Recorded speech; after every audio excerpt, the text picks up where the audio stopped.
Judges chapter 8. Then the men of Ephraim said to him, "What is this that you have done to us? Not to call us when you went to fight against Midian." And they accused him fiercely. And he said to them, "What have I done now in comparison with you? Is not the gleaning of the grapes of Ephraim better than the grape harvest of Ibizer?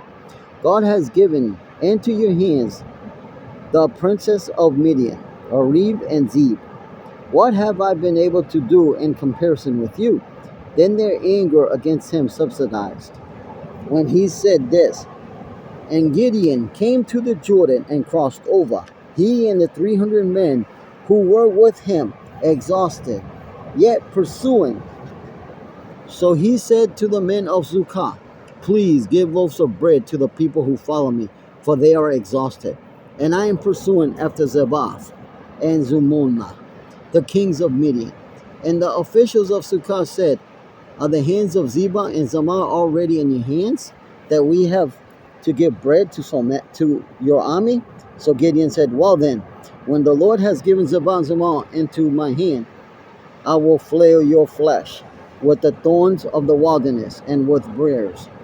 And from there he went up to Penuel and spoke to them in the same way. And the men of Penuel answered him, as the men of Tekoa had answered. And he said to them of Penuel, "When I come again in peace, I will break down this tower." Now Zebah and Zalmunna were in Kakar, and their army about 15,000 men, all who were left of all the army of the people of the east. For there had fallen 120,000 men who drew the sword. And Gideon went out by the way of the tent dwellers, east of Nubah and Zorah, and attacked the army, for the army felt secure. And Zebah and Zalmunna fled, and he pursued them, captured the 2 kings of Midian, Zebah and Zalmunna, and he threw all the army into the panic. Then Gideon, the son of Joash, returned from the battle by the ancients of ears, and he captured a young man of Sukkot and questioned him. And he wrote down for him the officials and elders of Sukkot, 77 men. And he came to the men of Sukkot and said, "Behold, Zebah and Zalmunna, about whom you taunted me, saying, Are the hands of Zebah and the Zalmunna already in your hands, that we should give bread to the men who are exhausted?" And he took the elders of the city, and he took thorns of the wilderness and bears, and with them cut the men of Sukkot a lesson. And he broke down the tower of Penuel and killed the men of the city. Then he said to Zebah and Zalmunna, "Where are the men whom you killed at Tabah?" They answered, "As you are, so were they. Every one of them resembled the son of a king." And he said, "They were my brothers, the sons of my mother, as the Lord lives. If you had saved them alive, I would not kill you." So he said to Jether, his firstborn, "Rise and kill them." But the young man did not draw his sword, for he was afraid, because he was still a young man. Then Zebah and Zalmunna said, "Rise yourself and fall upon us, for as the man is, so is his strength." And Gideon arose and killed Zebah and Zalmunna, and he took the crescent ornaments that were on the necks of their camels.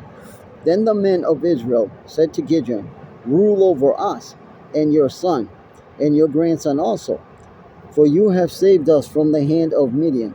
Gideon said to them, "I will not rule over you, and my son will not rule over you. The Lord will rule over you." And Gideon said to them, "Let me make a request of you. Every one of you give me the earrings from his spoil." For they had golden earrings, because they were Ishmaelites. And they answered, "We will willingly give them." And they spread a cloak, and every man threw in it earrings of the spoil. And the weight of the golden earrings that he requested was 1,700 shekels of gold, besides the present ornaments and the pendants and the purple garments worn by the kings of Midian, and besides the collars that were around the necks of their camels.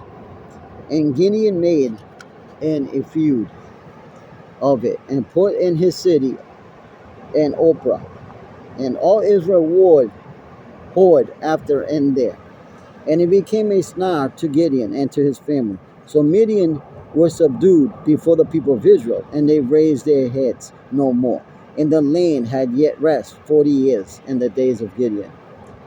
Zerubbabel, the son of Joash, went and lived in his own house. Now Gideon had 70 sons, his own offspring, for he had many wives.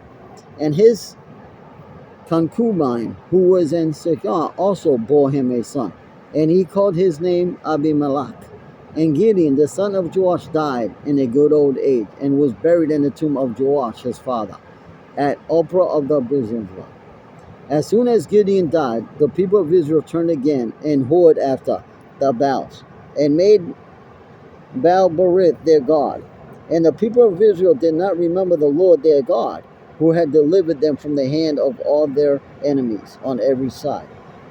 And they did not show steadfast love to the family of Jeroboam, that is Gideon, in return for all the good that he had done for Israel.